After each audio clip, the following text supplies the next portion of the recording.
Solution எடுக்கணும். அந்த solution build பண்ணும்போது உங்களுக்கு என்ன டெக்னிக்கல் எக்ஸ்பர்டைஸ் தேவை இருக்கு அவங்கள மட்டும் ஹையர் பண்ணணும். இல்லாம நான் ஆளு காட்டணும்னு சொல்லி 10-20 பேர் ஹையர் பண்ணிட்டு எல்லாரும் லே ஆஃப் பண்ணக்கூடாது. புரியுதா? 15 பேர் இருந்தாலும் குவாலிட்டியா அந்த டீமை வந்து பில்ட் பண்ணணும். டீம் ரொம்ப ரொம்ப இம்பார்ட்டன்ட். அந்த டீமோட ரோல் ஆடிட்டர் சார் சொன்ன மாதிரி டெலிகேஷன் ரொம்ப இம்பார்ட்டன்ட். ஆடிட் அக்கௌண்ட்ஸ் வச்சு கண்டிப்பா அக்கௌண்ட்ஸ்க்கு ஆள் வேணும். நம்ம சொல்லுவோம் நான் பீங் ஏ ஃபவுண்டர் எல்லாம் டெஃபினட்டா முடியாது. அக்கௌண்ட்ஸ் நம்ம மேனேஜ் பண்ணணும். நம்ம இது ஸ்டார்ட் அப் சேல்ஸ் கண்டிப்பா சேல்ஸ் பண்ணி தான் ஆகணும்.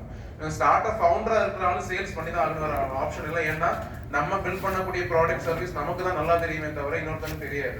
அண்ட் ஹையர் பண்ற டீம் மெம்பர்ஸ் நம்மளோட ஸ்டார்ட் அப்னு வரும்போது நம்ம ஹையர் பண்றவங்க வந்து நம்மளோட விஷன் நம்மளோட வேவ் லென்த்துக்கு மேட்ச் ஆவாங்கன்னு சொல்ல முடியாது. அது அவங்களுக்கு வந்து ப்ரூவ் பண்றதுக்கு கொஞ்சம் டைம் ஆகும். அவங்க நம்மள அடாப்ட் ஆகிறதுக்கு கொஞ்சம் டைம் ஆகும்.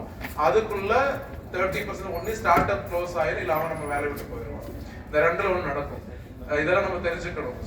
ஸோ இது வந்து கண்டிப்பா சேல்ஸ்மேன் நம்மளோட ஸ்டார்ட் அப் ஃபவுண்டர் வந்து we should be prepared சேல்ஸ்மேனா இருக்கணும். சேல்ஸ் கண்டிப்பா பண்ணணும்.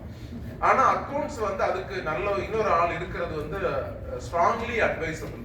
அது உங்களோட கோ ஃபவுண்டரா இருக்கலாம், இல்ல ஃப்ரெண்டா இருக்கலாம்.